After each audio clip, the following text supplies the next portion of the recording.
கம்யதாஸ் kitchen சொந்தங்கள் அனைவருக்கும் வணக்கம். எல்லோரும் எப்படி இருக்கீங்க? நல்லா இருக்கீங்களா? நம்ம சொந்தங்கள் அனைவரும் நீண்ட ஆயுளோடும் ஆரோக்கியத்தோடும் இருக்கணும்னு ஆண்டவனை பிரார்த்தனை பண்ணிவிட்டு இன்றைக்கான வீடியோ என்னன்னு பார்க்கலாம். ஆர்டிஃபிஷியலாக எந்த கலருமே சேர்க்காமல் ஒரு ஒயிட் பிரியாணி தான் நம்ம இன்றைக்கி பார்க்க போகிறோம். இதுக்கு நான் சீரக சம்பா பாஸ்மதி ரைஸ் எதுவுமே எடுக்கலை. வீட்டில் சாதாரணமாக நம்ம சாப்பாட்டுக்கு பயன்படுத்துகிற பொன்னி அரிசி மட்டும்தான் எடுத்திருக்கேன். அதை வச்சே இந்த பிரியாணியை ரொம்ப சூப்பராக செய்திருக்கேன். வீடியோவை ஸ்கிப் பண்ணாமல் முழுமையாக பார்த்துட்டு வாங்க. நீங்களும் ஒரு பர்ஃபெக்டான வெள்ளை பிரியாணி செய்யலாம். இது செய்கிறதுக்கு கேரட், பீன்ஸ், உருளைக்கிழங்கு 3 எடுத்துக்கோங்க. உருளைக்கிழங்கை நல்லா தோல் சீவிட்டு குட்டி குட்டியாக கட் பண்ணி எடுத்துக்கோங்க. எடுத்துட்டு இந்த காய் கூட நம்ம தயிர் சேர்க்க போகிறோம். தயிரில் ஒரு 10லேருந்து 15 நிமிஷத்துக்கு இந்த காய் நல்லா ஊறி வரட்டும். அதுக்கப்புறமா நம்ம பிரியாணி செய்ய ஸ்டார்ட் பண்ணலாம். இந்த காயை நல்லா கலந்து வச்சுட்டு நீங்கள் சாதாரண பொன்னி அரிசிக்கு பதிலாக பாஸ்மதி ரைஸோ அல்லது சீரக சம்பா ரைஸோ எடுத்து ஊற வச்சுக்கோங்க. நான் இன்றைக்கி 1.5 கிலோ அளவு சாதாரணமாக வீட்டில் பயன்படுத்தக்கூடிய பொன்னி அரிசி தான் எடுத்து 2-3 முறை வாஷ் பண்ணிவிட்டு ஊற வச்சுக்கிட்டேன். இப்போ ஒரு 100 ml அளவு ஆயில் சேர்த்துட்டு பட்டை, கிராம்பு, ஏலக்காய், கடல் பாசி எல்லாம் சேர்த்து பொரிய விட்டுக்கோங்க. கூடவே பிரிஞ்சி இலையும் சேர்த்துக்கோங்க. சேர்த்து நல்லா பொரிஞ்சு வந்ததுக்கப்புறம் பெரிய வெங்காயம் ஒரு 3 வெங்காயம் எடுத்திருக்கேன். நல்லா பெரிய வெங்காயமாக எடுத்திருக்கேன். அதை நீள்வாக்கில் கட் பண்ணிவிட்டு அதையும் சேர்த்து நல்லா வதக்கிக்கலாம். வெங்காயம் நல்லா பொன்னிறமாக வறுந்து வர தேவையில்லை. கண்ணாடி பதம் வதங்கி வந்தாலே போதும். நம்ம இன்றைக்கி வெள்ளை கலரில் பிரியாணி செய்ய போகிறோம். வெங்காயம் நல்லா டார்க் ப்ரௌனாக வந்துச்சு அப்படின்னா பிரியாணி கலர் மாறிடும். அதனால் கண்ணாடி பதம் வதங்கி வந்தாலே போதுமானதாக இருக்கும். இப்போ இது கூடவே ஒரு 4-5 பச்சை மிளகாயும் சேர்த்து நல்லா வதக்கிக்கலாம். நம்ம ஆல்ரெடி தயிரில் காய் ஊற வச்சுருந்தோம். அந்த தயிர்லேயே தக்காளியும் நல்லா கட் பண்ணிவிட்டு சேர்த்துக்கோங்க. நான் ஒரு 4-5 தக்காளி எடுத்திருக்கேன். நான் சின்ன சைஸாக இருக்கிறதுனால 4-5 எடுத்திருக்கேன். கூடவே கொஞ்சம் போல் கொத்தமல்லி, கொஞ்சம் போல் புதினா நல்லா பொடிசாக கட் பண்ணிவிட்டு சேர்த்துக்கோங்க. இப்போது வெங்காயம் நமக்கு கண்ணாடி பதம் வதங்கி வந்திருக்கு. பச்சை மிளகாயும் வதங்கி வந்திருக்கு. நம்ம எடுத்து வச்சுருக்கிற தக்காளி, காய், புதினா, கொத்தமல்லி 2யுமே சேர்த்துட்டு நல்லா வதக்கி கொடுத்துக்கலாம். காய் நல்லா ஓரளவு வதங்கி வரட்டும். அதுக்கப்புறம் நம்ம மசாலாக்கள் சேர்க்கலாம். மசாலா நம்ம அதிகமான மசாலா எதுவுமே சேர்க்கலை.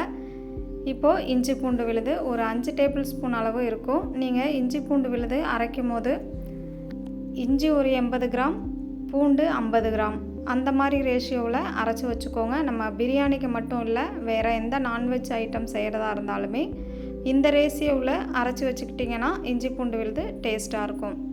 இப்போது இந்த காய்க்கு தகுந்த அளவு மட்டும் ஒரு டேபிள் ஸ்பூன் அளவுக்கு கல்லுப்பு சேர்த்துக்கலாம். சேர்த்துட்டு நல்லா வதக்கி கொடுத்துக்கோங்க.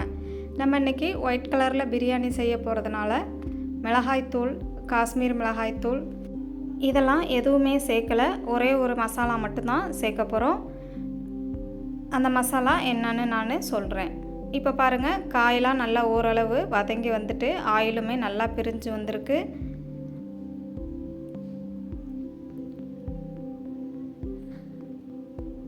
இந்த ஸ்டேஜில் ஒரே ஒரு டேபிள் ஸ்பூன் அளவு பிரியாணி மசாலா சேர்த்துக்கோங்க. பிரியாணி மசாலாவுக்கு பதிலாக நீங்கள் கரம் மசாலா கூட தாராளமாக சேர்த்துக்கலாம். டேஸ்ட்டு மாறவே மாறாது, சுவையாக தான் இருக்கும். இந்த ஒரே ஒரு மசாலா மட்டும்தான் நம்ம இந்த பிரியாணிக்கு பயன்படுத்த போகிறோம். வேறு எதுவுமே சேர்க்க போகிறதில்ல. காரத்துக்காக நம்ம சேர்த்துருந்த பச்சை மிளகாவே போதுமானதாக இருக்கும். அப்புறம் இஞ்சி பூண்டு விழுதுமே காரத்தன்மை இருக்கும். அதுவே இந்த பிரியாணிக்கு போதுமானதாக இருக்கும். நீங்கள் தேவைப்பட்டுச்சுன்னா தனி மிளகாய்த்தூள் சேர்த்துக்கலாம். ஆனால் உங்களுக்கு நிறம் மாறி வரும். இப்போது நம்ம முன்ன ஒரு டேபிள் ஸ்பூன் அளவு காய்க்கு மட்டும்தான் உப்பு சேர்த்துருந்தோம். இப்போ தண்ணியும் சேர்த்தாச்சு. தண்ணிக்கு தேவையான அளவு ஒரு டேபிள் ஸ்பூன் அளவு உப்பு சேர்த்துருக்கேன். நம்ம செக் பண்ணி பார்த்துக்கிட்டு தேவைன்னா மறுபடியும் போட்டுக்கலாம். இப்போது 1.5 கிலோ அளவு அரிசியை நான் ஊற வச்சுருந்தேன். ஒரு அரை மணி நேரம் ஊற வச்சுருந்தேன். அரிசியையும் இது கூட சேர்த்துட்டு நல்லா கொதி வர வரைக்கும் வச்சுக்கலாம். நம்ம சாதாரண பொன்னி அரிசி பயன்படுத்தும் போது 1 டம்ளர் அரிசிக்கு 2 டம்ளர் அளவு தண்ணி வச்சுக்கோங்க. இதே நீங்கள் பாஸ்மதி ரைஸ், சீரக சம்பா ரைஸ் எடுக்கிற மாதிரி இருந்துச்சுன்னா 1 டம்ளர் அரிசிக்கு 1.5 டம்ளர் அளவு சேர்த்துக்கோங்க. இப்போ நான் எல்லாம் கலந்துட்டு உப்பு செக் பண்ணி பார்த்தேன், கம்மியாக இருந்தது. மறுபடியும் 1 டேபிள் ஸ்பூன் அளவுக்கு உப்பு சேர்த்துட்டு நல்லா கலந்து விட்டு வேக வச்சுக்கிறேன். குக்கர்லாம் பயன்படுத்தாமல் இன்றைக்கி நம்ம ஓப்பன் பாத்திரத்தில் தான் பயன்படுத்தி செய்ய போகிறோம். இதுக்கு நான் தம் போடுறேன். ரொம்ப சிம்பிளாக தான் இருக்கும். அதையும் பாருங்கள், வீடியோவை ஸ்கிப் பண்ணாமல் பார்த்துட்டு வாங்க. இப்போ பாருங்கள், பாதி அளவுக்கு அரிசி நமக்கு நல்லாவே வெந்து வந்திருக்கு. இடையிடையில் நல்லா கலந்து விட்டுட்டு மூடி போட்டு மூடி வச்சுருங்க. இப்போ பாருங்கள், மூடி எடுத்ததுக்கப்புறம் நல்லாவே வெந்து வந்திருக்கு. தண்ணியெல்லாம் நல்லா அப்சர்வ் ஆகிருக்கு. கொஞ்சம் போல் தண்ணி இருக்கும் போதே நல்லா இது போல் கலந்து விட்டுட்டு மூடி போட்டு மூடிட்டு நம்ம தம் போட்டுக்கலாம். தம் போடுறதுக்கு மேலே நெருப்பு அந்த மாதிரி போட தேவையில்லை. சைடில் மாவெல்லாம் வச்சு நம்ம மூடியை வச்சு கல்லுலாம் வச்சு அமுத்தம் கொடுத்து தம் போட தேவையில்லை. ரொம்ப சிம்பிளாக நான் சொல்லியிருக்கேன் பாருங்கள், ரொம்ப சூப்பராக வந்திருக்கும். இப்போது தண்ணி எல்லாமே நமக்கு ஓரளவு குறைஞ்சி வந்திருக்கு. ஸ்டவ்வுமே நான் ஆஃப் பண்ணலை, மீடியம் ஃப்ளேமில் லோ ஃப்ளேமில் தான் மாற்றி மாற்றி வச்சு கலந்துக்கிட்டு இருந்தேன். இப்போது ஸ்டவ்வை லோ ஃப்ளேமில் வச்சுட்டு கொஞ்சம் போல் நெய் சேர்த்துக்கலாம். கடைசியாக நான் ஒரு 3 டேபிள் ஸ்பூன் அளவு நெய் சேர்த்துருக்கேன். சேர்த்துட்டு நல்லா கலந்து விட்டுட்டு ஸ்டவ்வை ஆஃப் பண்ணிக்கலாம். நமக்கு தண்ணி கொஞ்சம் கூட இல்லாமல் நல்லாவே ட்ரை ஆகி வந்திருக்கு. தண்ணி கொஞ்சம் இருக்கிற மாதிரி வைக்க வேண்டாம். ட்ரை ஆகி வந்ததுக்கப்புறமா நம்ம மூடி போட்டு மூடிட்டு தம் போட்டோன்னா சாதம் நல்லாவே வெந்து வந்திருக்கும். இப்போ பாருங்கள், நான் ஸ்டவ்வை ஆஃப் பண்ணிட்டேன். நல்லா சாப்பாட்டை அழுத்தம் கொடுத்து மூடிட்டு மூடி போட்டு மூடி இது மாதிரி ஒரு பாத்திரத்தில் தண்ணி மட்டும் நல்லா ஃபுல்லாக வச்சு வச்சுருங்க. எதுவுமே நான் பாத்திரத்தோட ஓரங்களில் மாவெல்லாம் எதுவுமே வைக்கலை, நெருப்பும் நம்ம அள்ளி வைக்கலை. ஜஸ்ட்டு மூடியை போட்டு மூடிட்டு ஒரு பெரிய குண்டானில் தண்ணி பிடிச்சி மேலே வச்சாலே போதும். பாருங்கள் எப்படி நமக்கு உதிரி உதிரியாக எவ்வளோ சூப்பராக வந்திருக்கு பாருங்கள். இது சாப்பிடவும் அவ்வளோ டேஸ்டியாக இருந்தது. மசாலா கலருக்காக எந்த ஒரு கலர் பொடியோ காஷ்மீர் மிளகாய் பொடியோ நம்ம சேர்க்கவே இல்லை.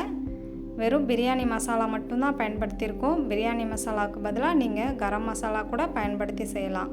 ரொம்ப ரொம்ப சுலபமாகவும் டேஸ்டியாகவும் இருந்தது. இப்போ பாருங்கள், சாதம் எந்த அளவுக்கு நமக்கு சூப்பராக வெந்து வந்திருக்குன்னு நான் உங்களுக்கு காமிக்கிறேன். இதே மெத்தடில் சாதாரணமாக நம்ம வீட்டில் இருக்கக்கூடிய பொன்னி அரிசியவே பயன்படுத்தி நீங்களும் இந்த வெள்ளை பிரியாணியை செய்து பாருங்கள். செய்து பார்த்துட்டு உங்களோட எக்ஸ்பீரியன்ஸ் எப்படி இருந்தது, உங்களுக்கு சூப்பராக வந்ததா இல்லையா, டேஸ்ட்டு பிடிச்சிருந்துச்சா இல்லையா அப்படிங்கிறத கண்டிப்பாக என் கூட கமெண்டில் ஷேர் பண்ணுங்கள். காயெல்லாம் எதுவுமே குலையாமல் நல்லா உதிரி உதிரியாக சூப்பராகவே வந்திருக்கு. இந்த மெத்தடில் கண்டிப்பாக நீங்கள் உங்கள் வீட்டில் ஒரு முறை ட்ரை பண்ணி பாருங்கள். உங்களுக்கும் பிடிக்கும், உங்கள் குட்டீஸும் விரும்பி சாப்பிடுவாங்க. தேங்க்யூ.